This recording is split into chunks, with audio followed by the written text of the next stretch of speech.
Buenas tardes, mi nombre es Johan Jair Núñez Hernández, alumno de la Facultad de Medicina del grupo 402 y expondré el tema de neoplasias, infiltración y metástasis de la materia de patología impartida por la doctora María Cristina Ochoa Núñez.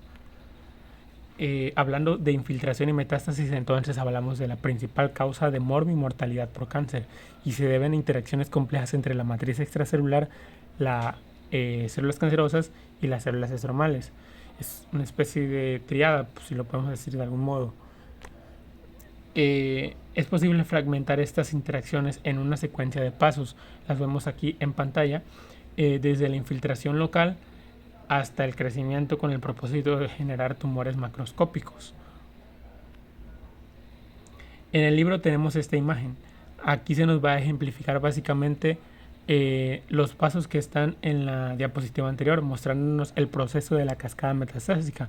Podemos observar también que las células cancerígenas interactúan con la matriz extracelular en diversos estadios. A su vez vamos a encontrar lo que son una célula transformada constituyendo lo que es un tumor primario, seguida de la expansión no clonal y el crecimiento, la diversificación y la angiogénesis también.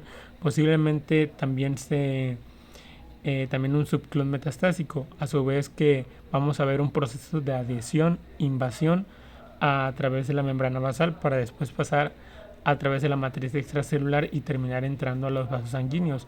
Es decir, estamos hablando de la intravasación. También encontraremos una interacción con lo que son las células linfoides de los huésped. Aquí vamos a tener a un linfocito huésped y también puede también interactuar con otras células circulantes como lo son las plaquetas, y de esta manera vamos a conseguir formar o se va a conseguir formar, mejor dicho, un émbolo de células tumorales. Este estímulo va a seguir viajando hasta que finalmente logre adherirse a las plaquetas, a las paredes, perdón, del vaso sanguíneo, y va a extravasarse, lo que vendría siendo el proceso contrario a cómo inició esto. Una vez que estas células se han extravasado, o sea, que han salido del vaso sanguíneo, van a generar un depósito metastásico que mediante la angiogenia llevará a cabo su crecimiento, generando de esta manera un tumor metastásico. Los procesos descritos anteriormente de la cascada metastásica no son más que el resultado de la invasión de la matriz, y en general este proceso lo podemos ver pues básicamente esquematizado en el libro en 3 pasos, que son los que vemos en pantalla. En un principio, la primera imagen, la del lado izquierdo, tenemos la relajación o aflojamiento de las uniones intercelulares, en donde las caderinas se van a encargar de servir como pegamentos intercelulares, por así decirlo. Estas moléculas de caderina adyacentes se encargarán de mantener unidas a las células. Cuando esto sucede, la función de la caderina se va a perder en lo que son casi todos los cánceres epiteliales por inactivación de genes de las mismas mediante mutaciones, activación de genes de la beta caderina o expresiones inadecuadas de factores de transportación de SNIL y TWIST, que básicamente van a suprimir la expresión de la E-caderina y en consiguiente va a provocar la relajación de estas uniones y que la célula desprenda o se separe de las demás células. El siguiente paso, que es el que vemos en medio, corresponde a la degradación local de la membrana basal y el tejido conjuntivo intersticial. Las células tumorales pueden secretar enzimas proteolíticas ellas mismas o inducir la elaboración de proteasas por las células estromales, como lo son con los fibroblastos o las células inflamatorias. Muchas de esas proteasas, como son las metaloproteinasas de la matriz, la catepsina C o el activador de plasminógeno urosinasas, se vinculan también a lo que son la invasión tumoral.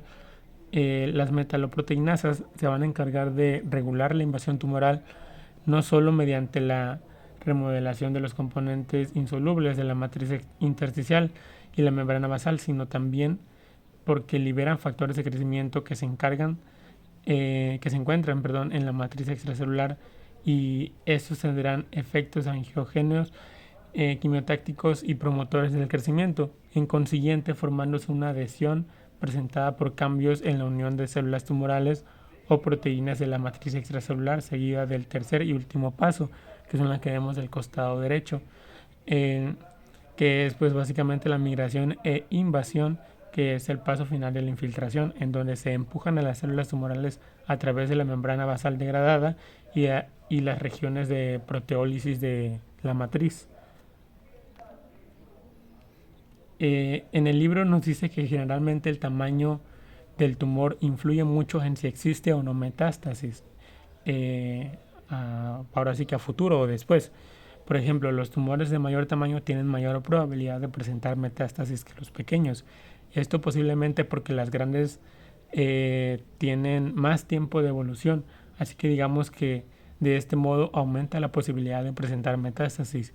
Sin embargo, el tamaño y el tipo del tumor no permiten explicar de forma adecuada el comportamiento de un cáncer concreto y todavía se discute si las metástasis ocurren de forma puramente probabilística, que aquí nos menciona que al azar multiplicando por el número de células tumorales y el tiempo de evolución o bien mediante el modelo determinista, que nos dice que si reflejan diferencias inherentes en la capacidad metastásica de cada tumor.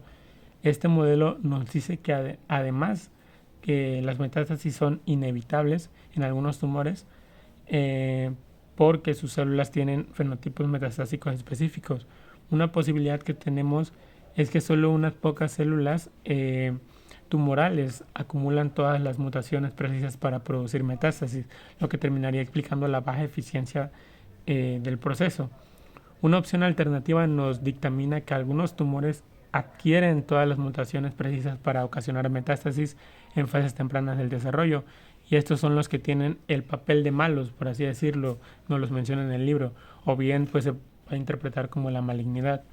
La metástasis, según esta idea, nos van a depender de la generación de estocástica de subclones metastásicos durante la progresión tumoral, sino que más bien se trataría de una propiedad intrínseca del tumor que se desarrolla de forma temprana durante la carcinogenia.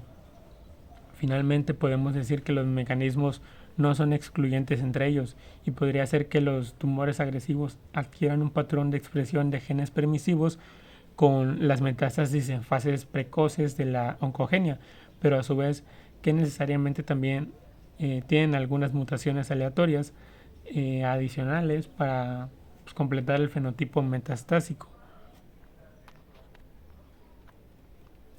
Voy a hablar ahora del escape de la vigilancia inmunitaria. Nos referimos a esto a partir de saber que la función normal del sistema inmunitario es el de barrer de forma constante el cuerpo para detectar la aparición de células malignas y posteriormente destruirlas. Esta idea en un principio fue dada y apoyada por muchos datos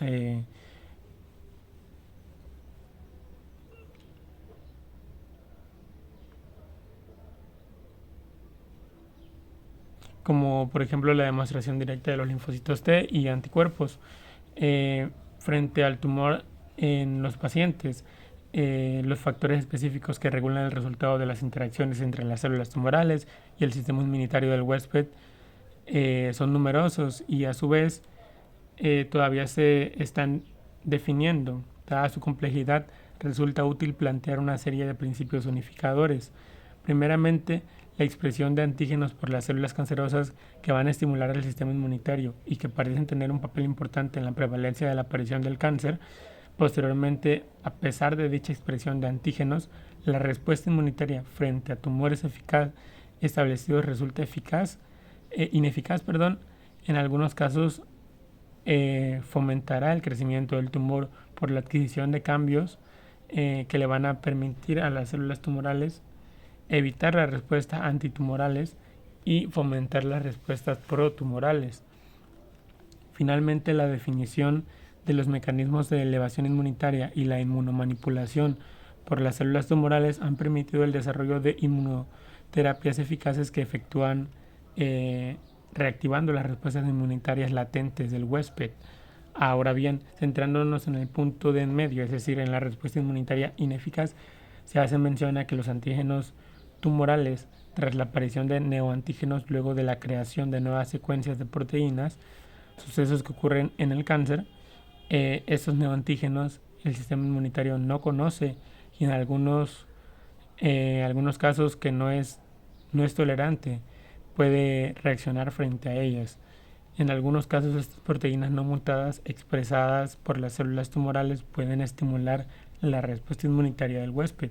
Uno de los antígenos que tendríamos sería la tirosinasa, enzima implicada en la síntesis de melanina, que solo se expresa en los melanocitos normales y en los melanomas. Normalmente el sistema inmunitario contra ese antígeno, otro grupo de antígeno que tumorales son los antígenos de cáncer testicular. Estos son los codificados por genes que son silentes en todos los tejidos adultos, salvo que las células germinales testiculares. Otra clase de antígenos tumorales son las proteínas víricas que se expresan en las células tumorales transformadas por virus oncógenos.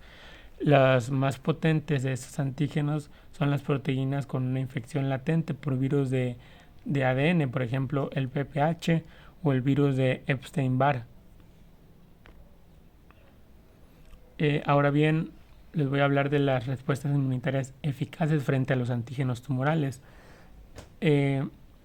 Asumiendo que el sistema inmunitario normalmente es capaz de eliminar todas las células cancerígenas que aparecen, nos podemos plantear entonces cuáles son los componentes clave de una respuesta inmunitaria eficaz contra estas células.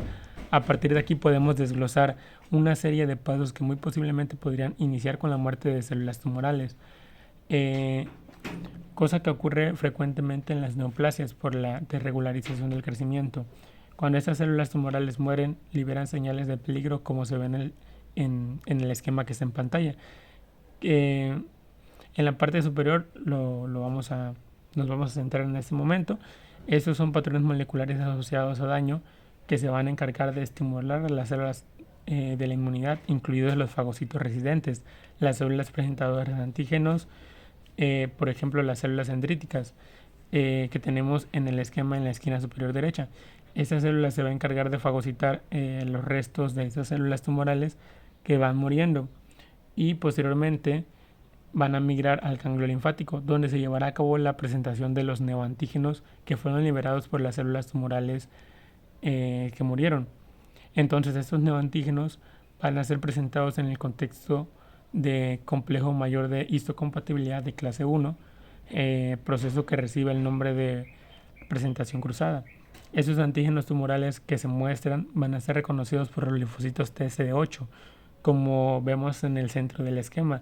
Estos CD8 se van a activar, se van a diferenciar y van a proliferar a linfocitos T citotóxicos activos y van a albergar en el lugar de tumor donde reconocen y destruyen a las células tumorales que presentan a los neoantígenos asociados a sus propias moléculas del complejo mayor de histocompatibilidad de clase 1. Ahora, entonces, como se ve en el esquema, la célula dendrítica se va a encargar de presentar el neoantígeno para que los linfocitos T citotóxicos puedan reconocerlos, se diferencien, proliferen y posteriormente van a migrar posteriormente lo que es el sitio donde se encuentra el tumor y va a proceder a su eliminación. El escape de la inmunidad por los tumores.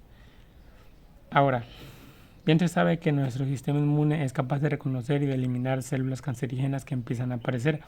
Entonces es evidente que los tumores que alcanzan tamaños significativos deben estar constituidos por células que resultan invisibles para nuestro sistema inmune, o de otra manera que sean capaces de expresar factores que puedan suprimir de forma activa la inmunidad de nuestro sistema. Entonces, si nosotros sabemos que las respuestas de los linfocitos T citotóxicos son básicamente la defensa más importante que nosotros como huéspedes tenemos frente a los tumores, entonces no sería fácil deducir que las células tumorales tengan diversas alteraciones que impidan la respuesta de estas células. En este caso estaremos hablando de un fallo en las respuestas inmunitarias. Entre esas alteraciones vamos a encontrar mutaciones adquiridas de la beta-2 globulina. Esta proteína actúa activando lo que se conoce como puntos de control inmunitario. Estos puntos de control inmunitario son vías inhibidoras que normalmente son esenciales para mantener la autotolerancia y controlar además el tamaño y la duración de las respuestas inmunitarias, y en consiguiente se reducen los daños colaterales de los tejidos. El descubrimiento de los puntos de control encargados de inhibir la inmunidad tumoral han permitido entre otras cosas, desarrollar anticuerpos que los bloqueen y de esta manera liberen los frenos de la respuesta inmunitaria, por así decirlo. Un punto de control inmunitario es el de el CTLA4 o antígeno 4 de linfocitos T citotóxicos. Ese es un receptor expresado en los linfocitos T encargado de inhibir su función. Entonces, el bloqueo de las moléculas de la superficie de CTLA4 por un anticuerpo inhibidor va a permitir que los linfocitos T citotóxicos puedan unirse a correceptores de la familia B7 con el consiguiente o con la consiguiente, mejor dicho, activación de los linfocitos T. Entonces los anticuerpos que bloquean a las moléculas de CTLA4 van a permitir que puedan unirse nuevamente a las moléculas de B7 de las células dendríticas, y esta célula hace que el linfocito T se pueda activar nuevamente y sea capaz de destruir nuevamente a las células tumorales. Ahora bien, otro punto de control que vemos esquematizado consiste en una proteína llamada PDL1, que es el ligando de muerte celular programada 1. Este se suele expresar en la superficie de las células tumorales y cuando se produce la unión de PDL1 a su receptor PD1 en los linfocitos T. Estos van a dejar de responder y pierden la capacidad de destruir a las células tumorales. Entonces, cuando se bloquean estos receptores del ligando de PD1 por anticuerpos inhibidores, se van a anular las señales inhibidoras transmitidas por PD1, lo que se traduce de nuevo a la activación de linfocitos T citotóxicos. Esquematizado en pantalla en la parte de en medio, donde vamos a ver la flecha con un gran número de puntos azules en su contorno. A su vez que estos linfocitos están activados, secretan sus gránulos citotóxicos y van a conllevar a la muerte celular tumoral. La inestabilidad genómica como un factor que facilita la malignidad. Todos los días estamos rodeados por agentes ambientales mutágenos, por ejemplo, sustancias químicas, radiaciones, la luz solar, los cánceres. Básicamente los cánceres son consecuencia relativamente relativamente frecuente en estos encuentros. Esta situación se explica por la capacidad normal que tienen las células de percibir y reparar los daños del ADN. La importancia de esta reparación para el mantenimiento de la integridad del genoma se va a manifestar en varios trastornos hereditarios en la que los genes codifiquen proteínas implicadas en la reparación de dicho ADN. Tiene defectos, por lo tanto, los pacientes que nacen con estos defectos hereditarios en los genes de reparación del ADN tienen un riesgo muy aumentado de desarrollar un cáncer. En el caso de la xerodermia pigmentaria, este es un trastorno autosómico recesivo causado por un defecto de la reparación del ADN y que se asocia a un riesgo muy aumentado de la reparación de cánceres en los pies, en